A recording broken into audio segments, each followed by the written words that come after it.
Hello!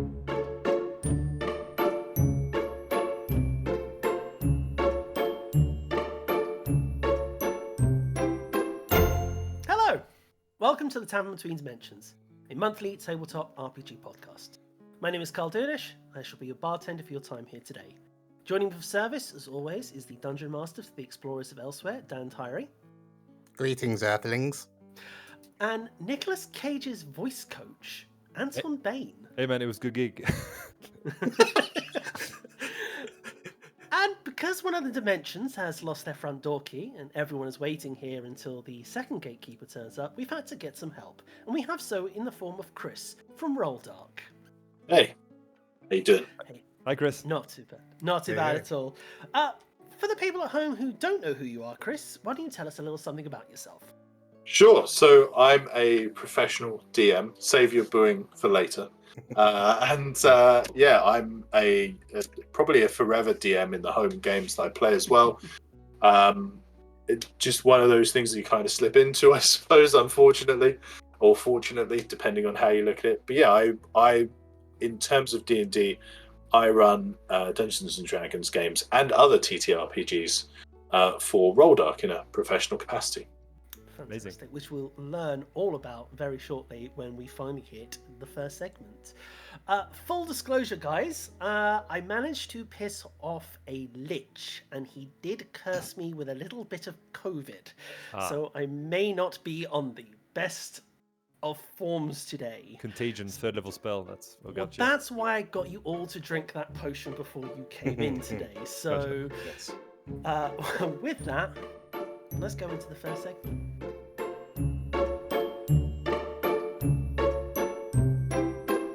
So firstly, we're going to go into the guest ale, where we give our guests the floor for them to talk about whatever they like. And as our guest is Chris, we shall throw the floor towards you.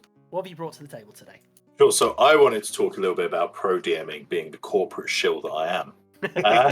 So it's often, especially in the D&D community, it's often quite a heated conversation about why would I pay for a DM?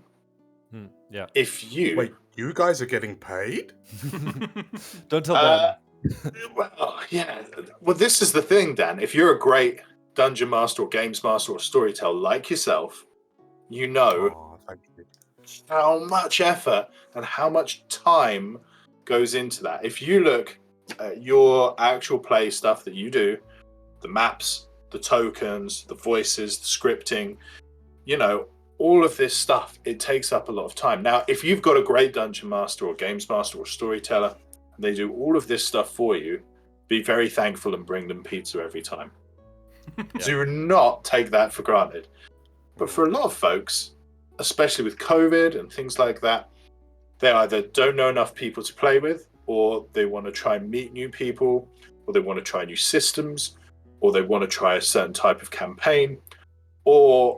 And I was talking about this with some of my paid players the other night, and they are DMs, a lot of them. And they're like, I just don't want to DM anymore. Like, to me, paying less than it costs for a movie for 4 hours to play D&D, yeah, I'll take a piece of that.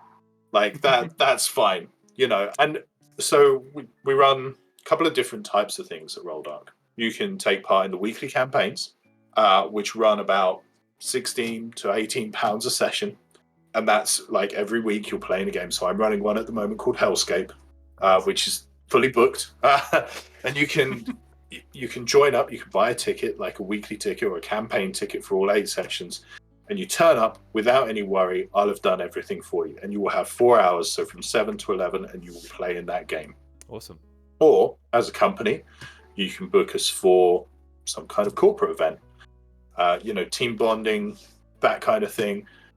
Or it could just be a private group, like you 3 guys decide for Dan's birthday, you know, let's have Dan be a player. Let's run a game. Somebody can run it for him, completely original game. We'll tell them all of his in-jokes and funny names to call him, and we'll do that. No problem at all. That's awesome. Did Dan put you up to saying that? Is that what you want for your birthday, Dan? Because you could have told me. You can make it work. I'm planning it for yours.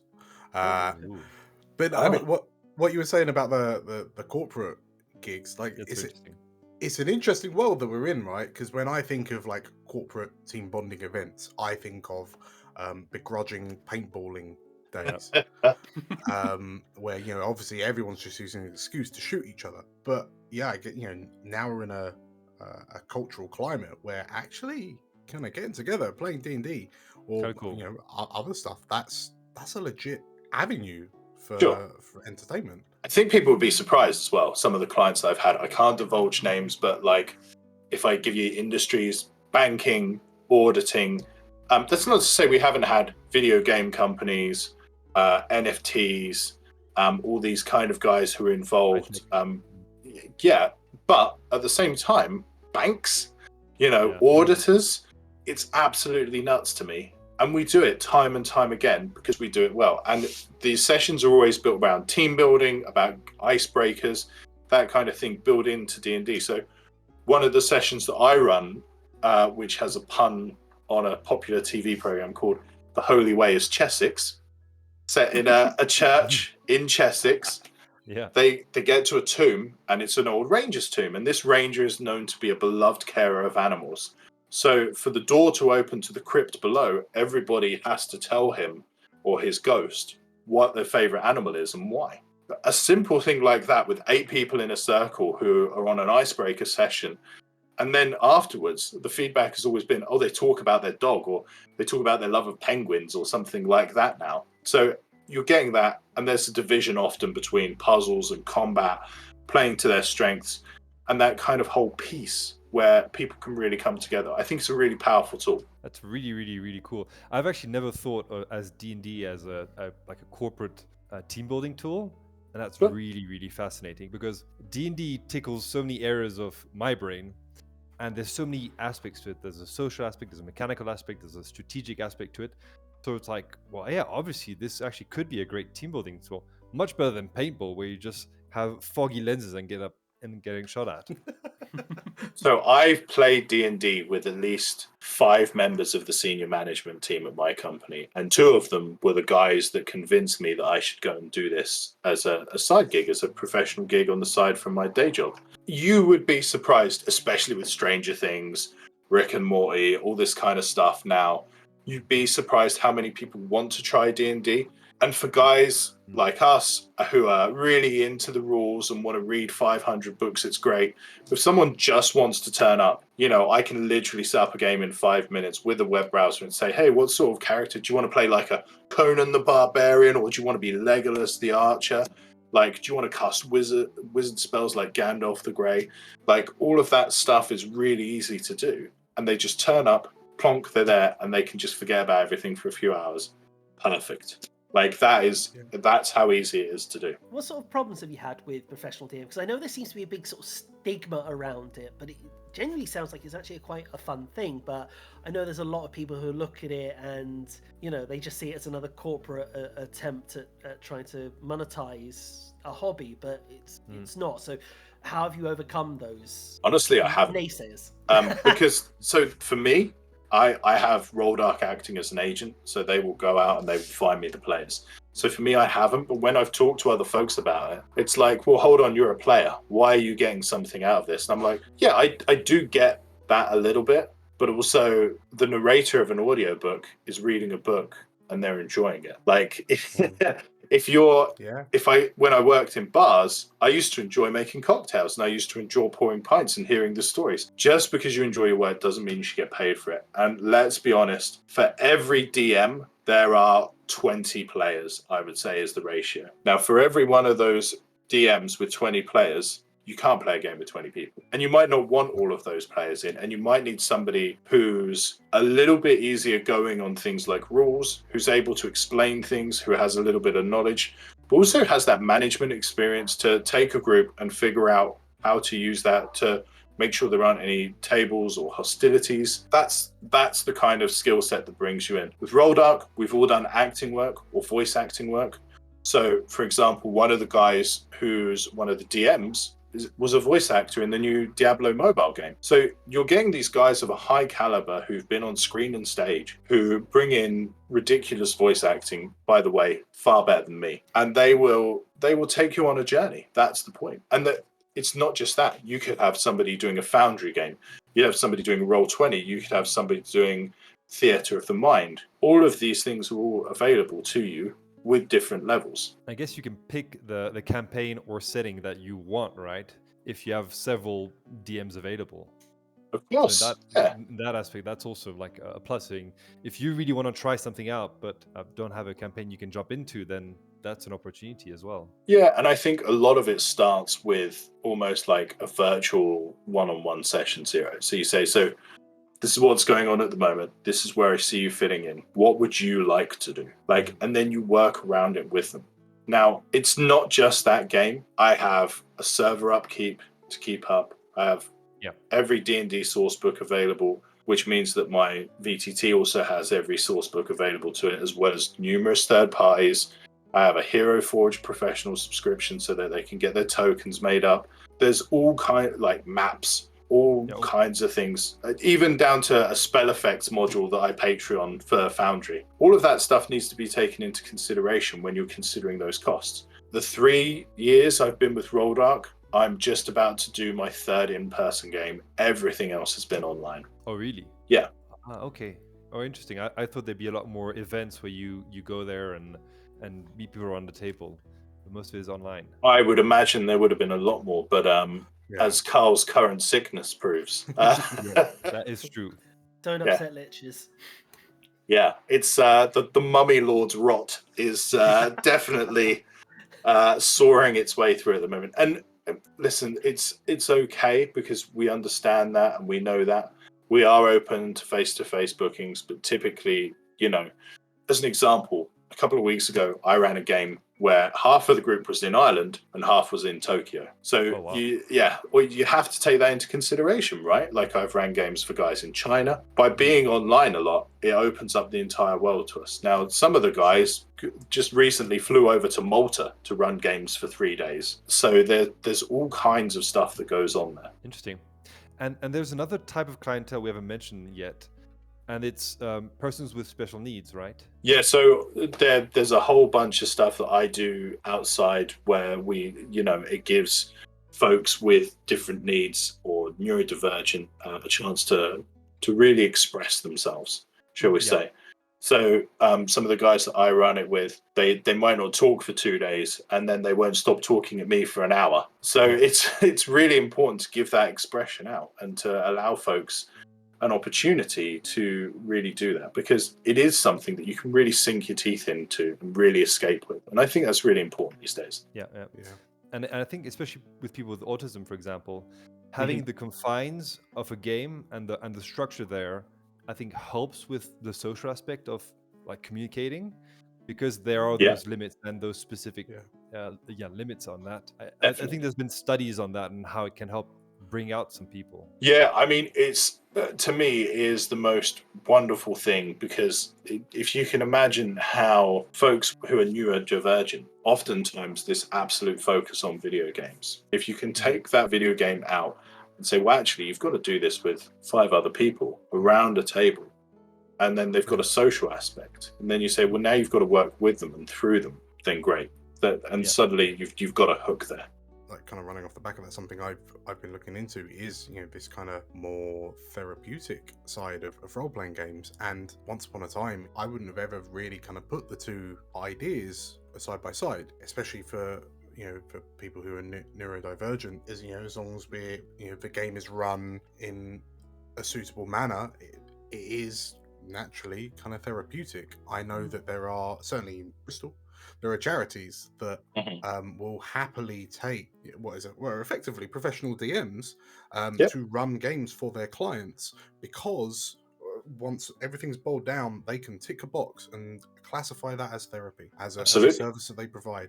And actually, like, I know that a lot of role play games are incredible for us as people because of the entertainment and the social bonding, but just to add that extra help, that extra kind of feature, that asset to it, knowing that you're genuinely able to help someone through an activity that we enjoy. I think that's amazing, like absolutely mind-meltingly amazing. So Vice recently ran an article about D&D in prisons all over the world. Now in prisons, dice are contraband. You can't use them like physically. So they make paper dice and then they're ripped up and they have to make a new one at the start of the next session. And they'll use little Post-its or the end of pencil rubbers and stuff like that for the tokens. The results are incredible in who rehabilitates and who doesn't. Of course, nobody can play a rogue because you can't advise anybody to go around and pickpocket in prison. But, you know, if you're saying you kill the monster, that's different from you kill the human. And you work through some of that stuff. And as long as you're using things like safety tools like veils and lines, what session 0 be very clear where folks' boundaries are, you're fine. What would you say to someone who wanted to get into professional DMing? How would you... Send me an email. Honestly, the most important thing, take an acting lesson. Improv is amazing. You learn to stop giving closed off answers, and everything is about a how or a why or a where or a when. Or so Dan, how does your Eldritch Blast manifest as you shoot forward from your fingertips? That kind of thing, like you're really nuancing, but you're pushing it back to people and you're allowing people to have their turn. So that is one of the biggest thing in TTRPGs, is allowing other people to shine and to push them up while they're taking their turn, rather than trying to get your piece out. The more that you put in together, that's huge. So I would recommend that first. So at Roll Dark, there's trained actors or folks who have acting credits. That's who I'm confident Roll Dark would take on. But also, you know, every piece of this is about passion. If you've got the right skill set, so, you know, you're pretty okay on the rules. You don't need to be perfect. I mean, everybody looks rules up. Everybody. I don't care who you are. You look a rule up. It always happens. Don't feel bad about it. Like, just say, okay, so in this situation, this is going to go. Be okay with rule of cool instead of rules as written, because rules as written is great, but it doesn't make sense in some places. Just look up how long it takes you to make a set of plate armor. It's not always correct. And the first thing you learn is that this is a set of guidelines. It's not a set of rules. And just keep doing it. Use a platform like Start Playing Games or Roll20 or put your games up and see where it goes. Play test everything before you decide to publish it or to make it a game. The most popular game that I run around a pyramid scenario, I've played 60 times by this point with various different people. And it always goes down a hit because I've seen a lot of scenarios within it. People always break it. And that's the fun bit. Be prepared for that. Don't think, if you're a D&D player or a D&D DM who is very definitive on where their plans are, it's not for you. You've got to be able to go with the flow and laugh at the fact that your stuff's going to get broken. And you've got to be able to devote that time management, acting, and understand the rule of cool. You'll be fine. I mean, Awesome. that sounds just like good general DMing advice. It is. That's good things, yeah. Yeah, it goes both ways, but I'm not going to... The amount of four-letter words that come out in my home games will never come out in a professional game. You've got to understand that, and you've got to be able to set the barrier between the two. That's for sure. And Chris, I've watched a few of your videos online, and there's a particular voice you do which is very, very, very low. Can you give us a little bit of a taster? Yeah, that's the one. What would be my line, Anton? What do you want me to say? Like something about eggs and bacon, or? Just say you're sending my character to hell because they've been a naughty boy or something. Okay, I can do that. So something like, Anton, you're going to hell because I'm going to spank you for being a naughty boy. Something along those lines? Yeah, fantastic. There you go. Yeah, I think we've killed Carl and Dan. Oh, just so many things about you coming out, Anton. Yeah. I don't know. Yeah. When you do low voices, always have a drink ready. That's Yeah, it will tend to rasp out. That was awesome. So yeah, with that, I mean, if anyone wanted to hire you, Chris, where can they find you in the Roll Dark crew? Sure. So Roll Dark is available on Twitter at RollDarkGMA. And of course, on the website, rolldog.co.uk, there's a contact form on there. All of our games that are weekly open games, anybody can join them on there. Give our founder, Rob, an email. He'll be happy to help. So, with that, I think we've learned a little bit of what it is to be a professional DM. And as we can see, they're not as bad as everyone makes them out to be. And by the scenes of it, they're pretty nice guys. Yeah. Like ourselves, we're pretty nice guys, and if you want to prove that, why don't you like, comment, and subscribe down below? But I think we're going to move on to the next segment, which is the Players Round. Thanks for watching. We release segments like this from the Tavern Between Dimensions every Friday here on the Explorers of Elsewhere channel. Otherwise, if you want to listen to the episode in full, you can check us out on Spotify and Amazon Music.